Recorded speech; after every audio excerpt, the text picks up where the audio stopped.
कि मीयतें दफनाने के लिए पाकिस्तान आते हैं, सॉरी तो से हम इधर ही दफन करते हैं। ख्वाजा आसिफ साहब के इस बयान की तौहीना में, इस बयान के ऊपर जो उन्होंने पाकिस्तानियों के बारे में दिया है, और मैं समझता हूँ कि ना सिर्फ प्राइम मिनिस्टर ऑफ पाकिस्तान को उसको कंडेम करना चाहिए, बल्कि ख्वाजा आसिफ साहब से इस्तीफे का खुद प्राइम मिनिस्टर को ही उसकी डिमांड करनी चाहिए कि बहैसियत पाकिस्तानी यह 80 लाख से 1 करोड़ पाकिस्तानियों की तौहीन हुई है।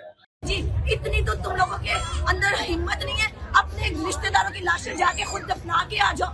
तुम लोग बात करते हो ओवरसीज की रेमिटेंस में पाकिस्तान पल रहा होता है, समझ आइए तुम्हें। हम लोग अपनी लाशें नहीं भेजते, तुम लोग लूट के आते हो पाकिस्तान को, तुम लोग लूट के भागे होते हो और अपनी लाशें भेजते तबूतों में बंद कर। अस्सलाम वालेकुम, मोहम्मद अजहर सिद्दीक अपने प्रोग्राम पॉलिटिकल डायरीज के साथ हाजिर। बहुत चीजें तेजी से हैं, क्योंकि मैं तो कुछ जरा तेज बोल रहा हूँ, बहुत सी चीजें बात करनी है। कुछ 2-3 सवाल हैं आप लोगों के। पहले वो कि नवाज शरीफ पाकिस्तानी पॉलिटिक्स में नहीं आ सकता। मेरा अपना नुक्ता नजर है, मैंने ट्वीट भी किया और मैंने क्या कहा सुन लीजिएगा।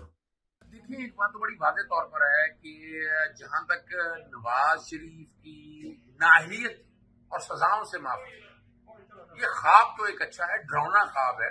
इलेक्शन एक्ट में तरमीम कर देंगे आप, ये नाअहलियत के हवाले से, यानी इसका इतलाक आर्टिकल 63 की हद तक तो हो सकता है, लेकिन वो भी वो जो इलेक्शन एक्ट में दिया है, आर्टिकल 63A में भी तरमीम आप इलेक्शन एक्ट के जरिए नहीं कर सकते, क्योंकि आर्टिकल 62(1) आर्टिकल 62 में आता है, तो ये क्वालिफिकेशन के आर्टिकल्स में है।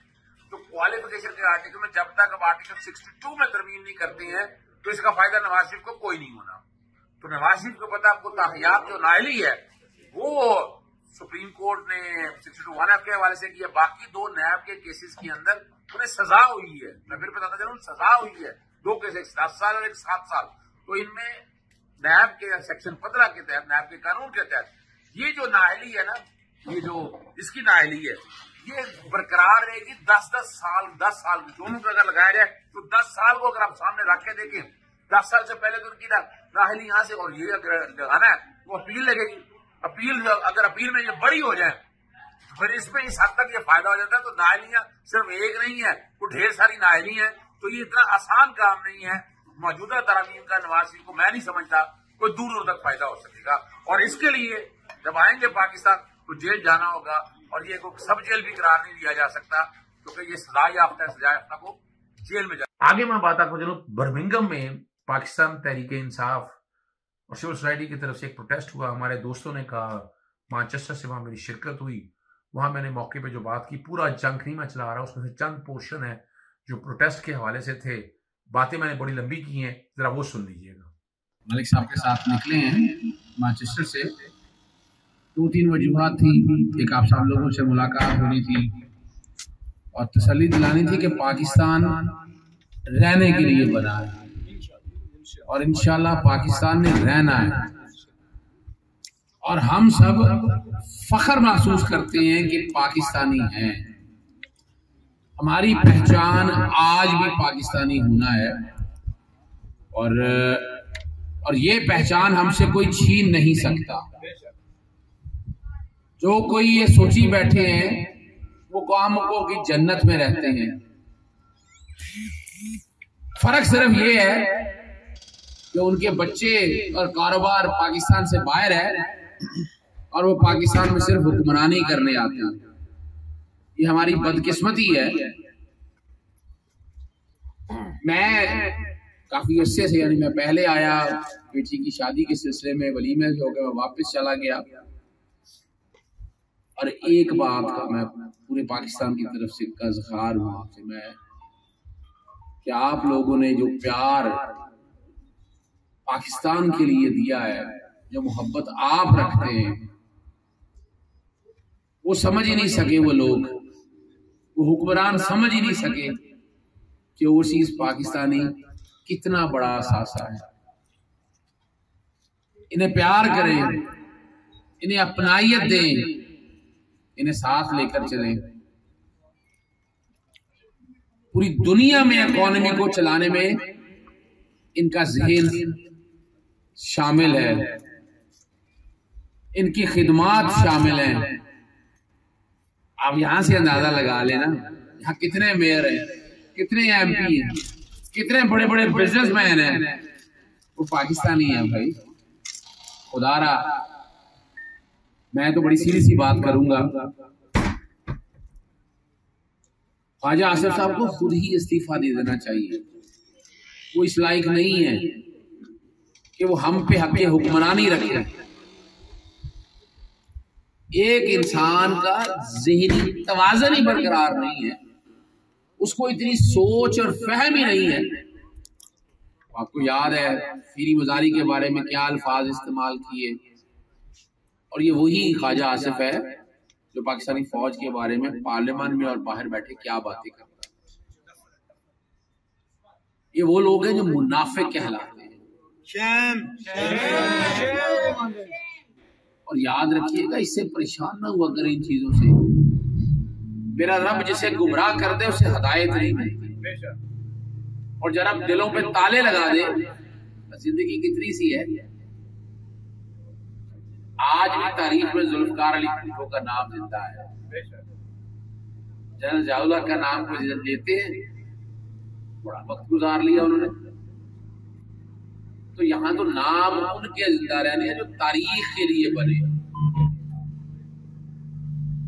9 मई के वाक़े की ना तो आप लोगों से ना हम लोग कोई सपोर्ट नहीं करता, और ना हम करेंगे। आइन और कानून के दायरे इख्तियार में रहते हुए आप अपना काम करें। मैंने एक बात की कि पाकिस्तान को इस वक्त मिसाके पाकिस्तान की जरूरत है। वो जो लेवल प्लेइंग फील्ड की बातें करते थे, उनको कैसे पता था कि ये हालात बनने हैं। PDM के हुकूमत के जो लोग हैं, मरीम सफदर ले लें, इन लोगों को कैसे पता था। और आप लोगों ने वो सारे मामला देख लिए, एक एक चीज सामने आ चुकी है। और मैं समझता हूं किसी ना किसी स्टेज पे इसकी भी इंक्वायरी होनी चाहिए कि इल्हाम तो इनको है नहीं, आना हो सकता है। जो लेवल प्लेइंग फील्ड के शौक थे वो आखिर पूरे क्यों हो रहे हैं? कौम इस बात की वजाहत चाहती है। अगला जो मामला है वो इमरान रियाज के हवाले से है कि मेरे पास कोई डायरेक्ट इनडायरेक्ट एविडेंस नहीं है इस बात की। मैं वकील हूँ इमरान रियाज का, सुनते हैं लोगों से कि फलां जगह है, उधर है, लेकिन जब घर में पुलिस आई थी वो वीडियो मैंने दे दी थी कोर्ट में, जेल वाले भी चीजें निकल आई थी।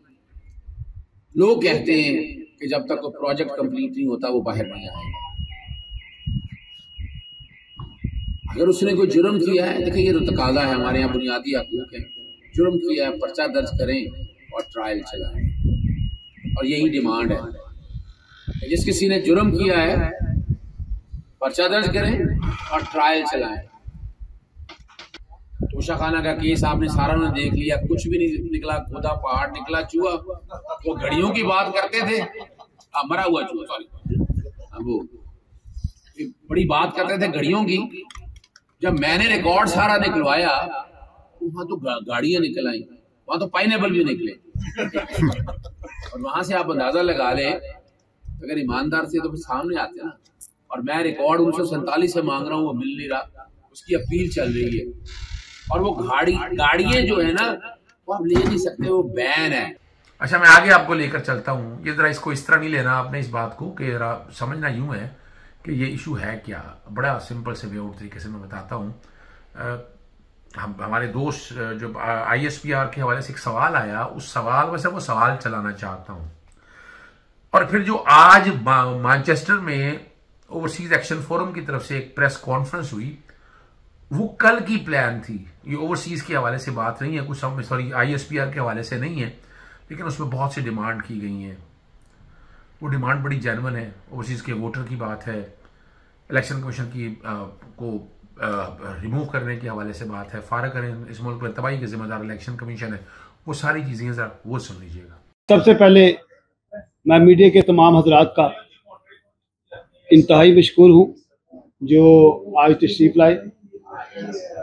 और उसके बाद आज की प्रेस कॉन्फ्रेंस जो हमारे की स्पीकर हैं पाकिस्तान से तशरीफ लाए मुमताज़ कानूनदान अजहर सिद्दीक साहब एडवोकेट सुप्रीम कोर्ट, उनके साथ हमारे लिए काबिल इज़्ज़त काबिल एहतराम डॉक्टर अंदरीब साहबा जो पेशे के लिहाज से डॉक्टर हैं और डॉक्टरों की जो APPC तंजीम है उनके चेयरपर्सन भी हैं और ह्यूमन राइट्स के ऊपर जो वो काफ़ी काम कर रही हैं।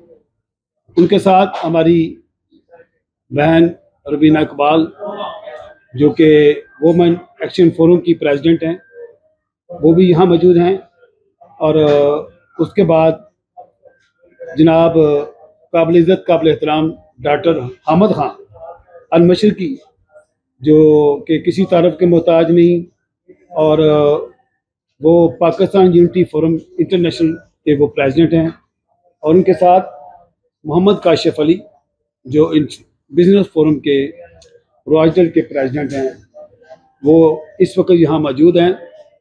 और आज की बुनियादी प्रेस कॉन्फ्रेंस का जो मकसद है वो पाकिस्तान के मौजूदा सूरत हाल के ऊपर, जिस तरह ख्वाजा आसिम ने पार्लियामेंट के ऊपर बयान दिया और पाकिस्तान में इस वक्त जो ऐनी सूरत हाल है उसके मुतल्लक, और पाकिस्तान में ह्यूमन राइट्स की जो वायलेशन हो रही है उसके मुतल्लक, और उसके बाद और जो इलेक्शन जो सुप्रीम कोर्ट का जो फैसला था कि 14 मई को इलेक्शन होने हैं वो भी तख़ीर हो गई है उसके मुतल्लक, और इसके अलावा फ्रीडम ऑफ स्पीच के ऊपर और जो इस वक्त सिलसिला चल रहा है इसके ऊपर हम बात करेंगे। और सबसे पहले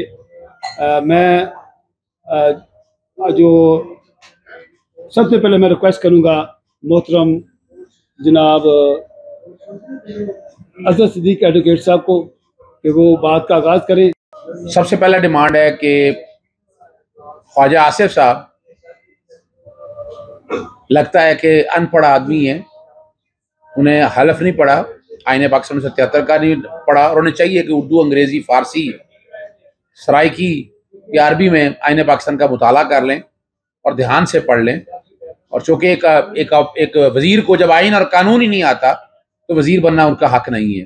जो अल्फाज इस्तेमाल किए हैं जहाँ पुरजोर मज़म्मत है, उसके अलावा उनके खिलाफ हर्जाने का या डेफमेशन का भी कार्रवाई शुरू करने जा रहे हैं ओवरसीज के हवाले से यहाँ से, और उनका मुतालबा है कि वो फौरी तौर पर मुस्ताफ़ी हो जाएं और पूरी ओवरसीज कम्युनिटी और पाकिस्तान कम्युनिटी से माफ़ी मांगे। दूसरी बात है ह्यूमन राइट्स के हवाले से, जो कि यहाँ सब नुमाइंदे बैठे हैं, मैं चाहूँगा वो इनफरादी तौर पर बात बताएं आपको कि क्या हालात और वाक़यात हैं। एक जो हमारा मुतालबा है कि इमरान रियाज साहब के खिलाफ, मैं चूँकि पाकिस्तान में वकील रहा हूँ उनका, आजकल यहाँ हूँ, हर एक को पता है कहाँ है किधर है, अभी तक जबरी जो गुमशुदगी है, जबरी अगवा है, अभी तक सामने नहीं आ सके। हम फौरी मुतालबा करते हैं कि उन्हें बाजियाब कराया जाए, अगर कोई मुकदमा है उनके खिलाफ तो मुकदमा दर्ज किया जाए और कानून के मुताबिक कार्रवाई की जाए। जहां तक 9 मई के साने की बात है, पुरजोर मजम्मत है, कोई हम में से उस वाक़े को सपोर्ट नहीं करता है और उसी का राइट टू फेयर ट्रायल या ड्यू प्रोसेस ऑफ लॉ की बात कर रहा है। जो पाकिस्तान के, जो इंग्लिस्तान के अंदर रूल ऑफ लॉ है उसकी बात हो रही है। मिलिट्री कोर्ट्स को कोई नहीं मानता है और हम मुतालबा करते हैं कि उन सब का ट्रायल जो है वो आम अदालतों में लिया जाए। सुप्रीम कोर्ट से भी मुतालबा है कि सारे मामले में और जितने लोग गिरफ्तार हैं उन सब की तफसीलात फराहम की जाए, वो भी कौम के सामने आ जाए। इलेक्शन के हवाले से बड़ा वाज़ेह है, इलेक्शन अगर दोबारा डिले करने की कोशिश की गई तो भरपूर मुजामत का और तहरीक का आगाज वकला पहले ही कर चुके हैं। तो यहाँ इंटरनेशनल कम्युनिटी भी इस बारे में बड़ी वजाहत के साथ है कि अगर अब कोई इलेक्शन मुलतवी करने की कोशिश की गई तो पूरा भरपूर आवाज उठाई जाएगी और पूरी दुनिया में इस बात को जोर और शिद्दत के साथ कहा जाएगा कि इलेक्शन फौरी तौर पर करवाए जाएं और किसी तरह से भी इसका डिले जो है। और अगली बात जो है कि पंजाब असेंबली के जो इलेक्शन जो नहीं कराए वक्त के ऊपर, वो तौहीन अदालत की कार्रवाई इसके बारे में शुरू की जाए। जी नाम बताया ना, डॉक्टर अंदरीब साहबा जो चेयरपर्सन है APPC डॉक्टर फोरम की, दोबारा से नाम बताएं। डॉक्टर अंदरीब साहबा, पूरा नाम डॉक्टर अंदरीब यूनस जी मैं डॉक्टर अंदलीब यूनुस, मैं यहाँ के मेडिकल एसोसिएशन की चेयरपर्सन हूँ, स्पेशली विमेन एम्पावरमेंट ग्रुप की। ऑब्वियसली पाकिस्तान की सिचुएशन इस वक्त इतनी कॉम्प्लेक्स हो चुकी हुई है कि एक के बजाय बहुत सारे पहलू हैं कि जिनके बारे में आवाज़ उठाना इस वक्त हमारा फ़र्ज़ है और हम में से कम्युनिटी का हर मेंबर चाहता है। विमेन एम्पावरमेंट ग्रुप की चेयरपर्सन होने की हैसियत से जो सबसे पहला मेरा पॉइंट है वो ये है कि इस वक्त जो एक वे ऑफ रिवेंज देखा जा रहा है और स्पेशली हमारी सोसाइटी में, एशियन सोसाइटी में, उसकी ना कभी कोई तारीख मिलती है ना कभी कोई मिसाल मिलती है, तो उसकी भरपूर मजम्मत करते हैं हम। और हमें इस वक्त ह्यूमन राइट्स ऑर्गेनाइजेशन जितनी भी हैं और जितने भी मुख्तलिफ पाकिस्तान में और बैरून ममालिक में human rights organization specially women के जो राइट्स के बारे में जितनी भी तंजीमें हैं उनसे अपील भी करते हैं और हम लोग उनसे डायरेक्ट रब्ता भी करेंगे इस बात के लिए कि जी पाकिस्तान में जिस हद तक इस वक्त विमेंस की राइट्स के हवाले से जो वायलेशन हो रही है, पर्दा चादर और चार दीवारी की जिस तरह से तौहीन की जा रही है, ये बात तो समझ आती है कि जो लोग इन्वॉल्व हैं डायरेक्टली किसी न किसी तरीके से या उन पर कोई ना कोई इल्ज़ाम है वो उनके खिलाफ हुकूमतें और सियासत में चारागारी की जाती रही है, लोगों को ज़दकोब भी किया जाता है, जेलों में भी डाला जाता है, लेकिन इस बात की मिसाल कोई नहीं मिलती कि उनके रिश्तेदारों को या उनसे रिलेटेड मुख्तलिफ लोगों को भी ज़दकोब किया जाए, उन्हें हरासा किया जाए और उनके खिलाफ किस हद तक कार्रवाई की जाए।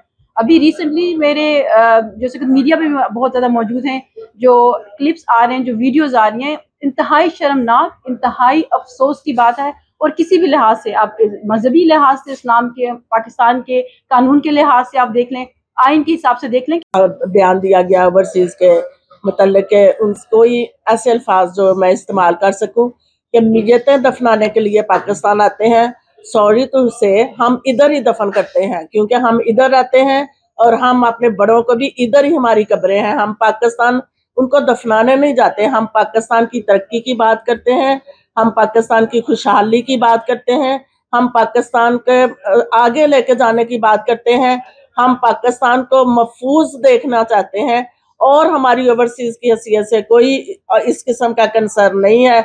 हम पाकिस्तान से, पाकिस्तान में रहने वालों से ज्यादा प्यार करते हैं और जिसकी सजा हमें वक्तन फक्तन इस तरह की बयानबाजी करके दी जाती है जिससे हमारे दिलों को इंतहाई तकलीफ पहुंचती है कि हम कई कई दिन सोचते रहते हैं कि हमारे से कहाँ पे गलती हुई है जिसकी हमें ये सजा दी जा रही है। हम डबल काम करते हैं और वो सरमाया पाकिस्तान भेजते हैं, वहां पे स्पेंड करते हैं और यहाँ पे भी हम अपने खर्चा उठाते हैं, तो हमारी डबल है मेहनत, मशक्कत पाकिस्तान में रहने वालों से ज्यादा है, हमारी कंट्रीब्यूशन ज्यादा है। तो इसलिए मेहरबानी से सोच समझ कर अल्फाज का चुनाव किया जाए और कोई ऐसी बात करने से परहेज किया जाए कि ओवरसीज ओवरसीज ओवरसीज हर वक्त रट्टा लगाने की बजाय पाकिस्तान के हालात की तरफ देखें। बेशुमार औरतों में हर और जो है महज़ब माशरा वो इजाजत देता है कि आप बोलें, लिखें, पढ़ें, लेकिन पाबंदी की कोई बात नहीं है इतनी। लेकिन पाकिस्तान में जो आजकल ह्यूमन राइट्स के हमें कहा जा रहा है जी आप ह्यूमन राइट्स, हम क्या कर रहे हैं ह्यूमन राइट्स के? लेडीज को आपने पकड़ा हुआ है, बच्चों को आप लोगों ने पकड़ा हुआ है, बूढ़ों के ऊपर आप तशद्दुद कर रहे हैं, लोग जनाजे पे जाते हैं वहां से पकड़ के आपकी गवर्नमेंट ले आती है और हम तो सिर्फ अपनी आवाज बुलंद कर सकते हैं, हम उनके राइट के, क्योंकि हमें पता है कि ये गलत चीजें हैं। उन लोगों को बेचारों को नहीं पता, कुछ लोगों को कि ये गलत है। एक मैंने अपने कजन को फोन किया, जनाजे से पकड़ के उनको ले आए, बताएं कि उनका क्या कसूर है, बुजुर्गों का क्या कसूर है, इसलिए कि उन्होंने अपनी सारी मेहनत पाकिस्तान के लिए की हुई है, अपना सारा टाइम पाकिस्तान की तरक्की के लिए स्पेंड किया हुआ है। तो ये किस किस्म का इंसाफ है, किस किस्म का जो है जमहूरियत है, किस किस्म का माशरा है, यहाँ बच्चों बूढ़ों बड़ों किसों का भी ख्याल नहीं किया जा रहा। बारीकी से एक तो बात है कि एपीएस का वाकया हुआ था और एपीएस के वाकये को कॉन्टेक्स्ट में सामने रख के फिर बात है ऑफिशियल सीक्रेट एक्ट के हवाले से। यहाँ हम समझते हैं कि फर्ज करें आप मिलिट्री कोर्ट में ले जाना भी चाहते हैं, ये केस जरा एक यूनिक नेचर का है कि एक सियासी केस है, सियासी तौर पर जिन लोगों ने ये किया है उनको कानून के मुताबिक सजा दी जाए, यानी यहाँ किसी की ये कहा जाए कि उन्होंने गद्दारी की है, ऑफिशियल सीक्रेट एक्ट की वायलेशन की है, वो हम समझते हैं ऐसी बात नहीं है। इसका एक और हल भी है कि मुतलका अदालतों के अंदर बाकायदा ट्रायल शुरू किया जाए टेरिस कोर्टों के अंदर, वहां एविडेंस आ जाए सारी। जब एविडेंस सारी आ जाएगी जो सजेस्ट करेगी कि आपने ऑफिशियल सीक्रेट एक्ट की वायलेशन की है या आपने कोई और काम किया है, तो उसके मुताबिक उन अदालतों में ट्रांसफर भी हो सकते हैं केस। लेकिन अभी तक जो जिस तरीके से ये काम चल रहा है, सुनने में तो ये आ रहा है कि शायद कोई फौजी अदालतों में सजाएं भी, हमारे पास कोई इंफॉर्मेशन नहीं है, सुनने में ये चीजें सारी आ रही हैं। और इसलिए हम समझते हैं उन केसेस में और इन केसेस में फर्क है। बहरहाल बात बड़ी वाज़ेह है कि मिलिट्री कोर्टों के हवाले से जब आपने दहशतगर्दी के कवानीन बना दिए हैं, उसके मुताबिक ट्रायल होना चाहिए। और मिलिट्री कोर्टों के हवाले से मैं नहीं समझता कि ये मौके की नज़ाकत के हवाले से ये कोई ऐसा मामला है। और आपने देख लिया कि गुलभूषण यादव के केस में भी हमें कितनी सुबकी हुई, हालांकि हर चीज राइट टू फेयर ट्रायल सारी बातें हुई हैं, और वहां भी देखें अपील फराहम करना पड़ी हमें, और अभी तक वो देखें कुछ नहीं हो सका, वो मामला स्टे पड़ा हुआ है। बजाय ये कि उसको जल्दी ट्रायल खत्म होता या जल्दी चीजों की तरफ आती, वो मामला भी उलझा हुआ। बहुत शुक्रिया मेरे सब जो सहाफ़ी भाई आए हैं यहाँ पर इस अहम तरीन प्रेस कॉन्फ्रेंस को कवरेज देने। मैं ये समझता हूँ कि बहैसियत chairman Pakistan unity forum international, हमारा पैगाम जो है वो पाकिस्तानी जितने भी पूरी दुनिया में जहाँ भी बसते हैं उनकी मजहबी या सियासी वाबस्तगियों से बालाए ताक होकर उनको मुत्तहिद करना है, यूनिटी का पैगाम देना है। और मौजूदा जो मुल्की पाकिस्तान के हालात हैं, जहाँ पर बहुत सारे मामलात हैं, वहीं पर जो सियासी पोलराइजेशन है उसका ख़ात्मा तो बड़ा ज़रूरी है ही। उसके साथ मौजूदा हालात में जिस तरह हज़रत सिद्दीक साहब ने भी कहा कि हम तमाम पाकिस्तानी बड़े शदीद इज़्तिराब में हैं ख्वाजा आसिफ साहब के इस बयान की, तौहीन-आमेज़ बयान के ऊपर जो उन्होंने पाकिस्तानियों के बारे में दिया है। और मैं समझता हूँ कि ना सिर्फ प्राइम मिनिस्टर ऑफ पाकिस्तान को उसको कंडेम करना चाहिए, बल्कि ख्वाजा आसिफ साहब से इस्तीफ़े का खुद प्राइम मिनिस्टर को ही उसकी डिमांड करनी चाहिए कि बहैसियत पाकिस्तानी ये 80 लाख से 1 करोड़ पाकिस्तानियों की तौहीन हुई है। दूसरी बात यह है कि हम बहैसियत पाकिस्तानी आज भी पाकिस्तान के निज़ाम अदल पर एतमाद रखते हैं।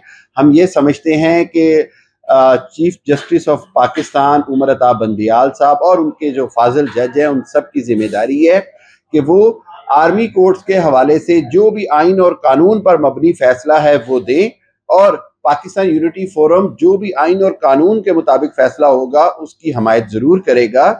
तारीखी तौर पर मिलिट्री कोर्ट्स बनी, उनकी वजूहात थी और उसके अंदर उनको बाकायदा कानूनी तौर पर हैसियत दी गई। और इसी हवाले से हम किसी भी हालत में 9 मई के जो असल मुजरिमान हैं उनकी किसी भी सूरत में हमायत नहीं की जा सकती, बल्कि उनको करार वाकई सज़ा देनी चाहिए। वहीं पर जो अंग्रेज़ी में लफ्ज़ है कोलेटरल डैमेज, यानी घी के साथ घी नहीं पिसना चाहिए, और 9 मई के वाक़यात के जो असर है वो उन बेगुनाह लोगों तक नहीं पहुंचना चाहिए जिनके लिए हम आवाज़ उठाना चाहते हैं। कि वहाँ अपील का फोरम जो है वो हर एक को पता है कि वो ये नहीं है। अमूमन होता क्या, आज भी देखें हम जुल्फ़िकार अली भुट्टो साहब के ट्रायल को जुडिशल मर्डर कहते हैं, उसमें एक अपील का हक ले लिया गया था, यानी आम अदालत से उठाकर हाईकोर्ट केस लाया गया था और हाईकोर्ट में ट्रायल किया गया और सिर्फ एक अपील का हक था। तो यहां भी टेरिस कोर्ट में ट्रायल हो, उसके बाद आपके पास अपील का हक हाईकोर्ट का है, फिर सुप्रीम कोर्ट हक है, 2 हक आपके पास अपील के होते हैं, और सदर का अपने तौर पर वो अपनी जगह पर मौजूद है। तो ये वाली जो रवायत है, ये मैं समझता हूँ कि ये वाला मामला जो ना, इसको बड़ा माइन्यूटली देखने की बात है। पूरी कौम में इस्तराबी कैफियत है, पाकिस्तान से बाहर भी इसको कोई अच्छी नजरों से नहीं देखा जा रहा इस मामले को। और मैं एक बात बता दूं आपको, पाकिस्तान को बहुत नुकसान हो गया है। तहरीके अदम एतमाद के बाद अगर इलेक्शन वक्त पे हो जाती तो शायद पाकिस्तान ये हालात ना देख रहा होता। और यहां एक और मुतालबा कर रहा हूं मैं आपके सामने, अब इस सारे फसाद की जड़ इलेक्शन कमीशन ऑफ पाकिस्तान है। इलेक्शन कमीशन ऑफ पाकिस्तान को फिलवोज इस्तीफा दे देना चाहिए, घर चले जाना चाहिए। यानी आज जो फसाद की जड़ है वो इलेक्शन कमीशन है। अगर इलेक्शन वक्त पे हुए होते तो ये कभी काम ना होता, और अभी भी उन्होंने कुछ नहीं किया। अब सामने आ चुका है, और इन चीजों को सामने रखते हुए हमारी अगली डिमांड जो आपके सामने रख दी है कि इलेक्शन कमीशन को फौरी तौर पर मुस्ताफी हो जाना चाहिए। इस इलेक्शन कमीशन के नीचे ना तो साफ शफाफ इलेक्शन मुतवक्को है, और ना ही हम समझते हैं कि जो तरीकाकार अपनाया गया है उससे शफाफियत की बुनियाद है। जी, आपने सारी बातें सुन ली हैं। और जो मैंने बातें कही थी वो आपके सामने मैंने रख दी है। इजाज़त चाहता हूँ। अस्सलाम वालेकुम, अल्लाह हाफिज़। पाकिस्तान जिंदाबाद।